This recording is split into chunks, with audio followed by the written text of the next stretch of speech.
If you're looking for a craft show or Etsy bestseller, this traveler's notebook might be one of the easiest things you can make. And the best part is, there's no sewing involved.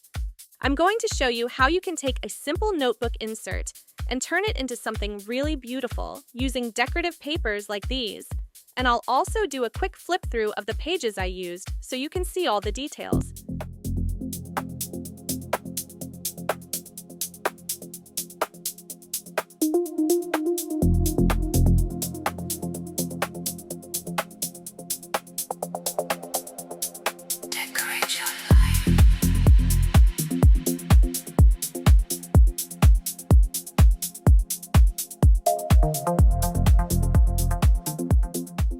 The easiest way to start making traveler's notebook projects is to use what you already have. I've loved planners and traveler's notebooks since the beginning of my crafting journey, and over the years, I've collected quite a few inserts that I thought I'd eventually use. But realistically, I'd probably need 2 lifetimes to go through all my supplies. So instead of letting them sit, or selling them for a fraction of what I paid, I like to turn them into something I can actually use, or even sell. As you already know, I design a lot of paper, so over time I've built up quite a collection of samples, and instead of letting them sit, or eventually end up in a landfill, I really enjoy turning them into something beautiful, whether that's a project I can use, sell, or share here with you. And if you've been watching my videos for a while, you already know that as much as I love creating things from scratch, I also really enjoy altering pieces that I already have. Not only does it give new life to something you already own, but it also lets you recreate it exactly the way you want it and make it completely your own. So what you're seeing me do here is just cutting and gluing some of my favorite papers to alter the outer covers of my traveler's notebook inserts. Off camera, I took a moment to measure my insert covers so I could trim everything to fit the way I wanted. And once that's done, it's just a matter of gluing everything down to transform the cover. In the planner and junk journal community, we're still using washi tape. Washi tape makes great accents and borders. So instead of de-stashing your washi tape, use it on craft projects that will stand out and sell.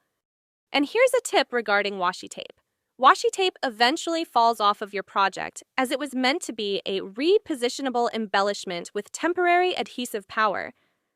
How you remedy this is by adhering your washi tape with double-sided tape.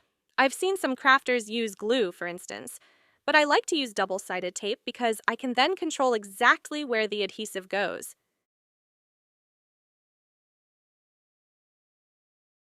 And once the washi tape is in place, I like to cover the fold-over by altering the inside of the covers with more pretty cardstock.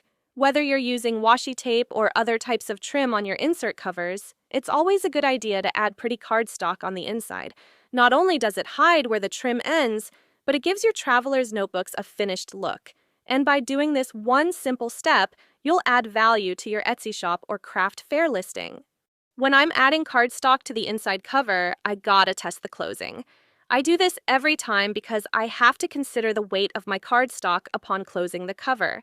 I recommend that you do the same because you want to ensure that the recipient doesn't wind up with a notebook that refuses to close because the edge is too close to where the paper begins. And here's another tip. You don't want to get ahead of yourself by just using the measurements that you've jotted down.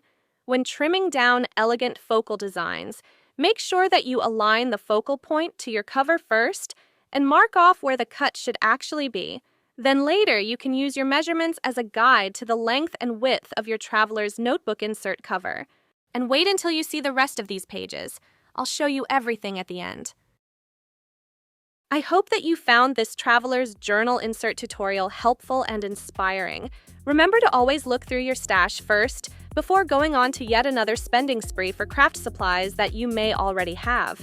And when you're looking for something different, or something that will help you level up your makes for Etsy listings and craft fairs, I hope that you look into small businesses first. There are great paper designers out there that you may not have even heard of. When visiting my Etsy or my website, you may use coupon code SANDY15 for an additional 15% off your cart. Thank you so very much for watching. See you once again real soon.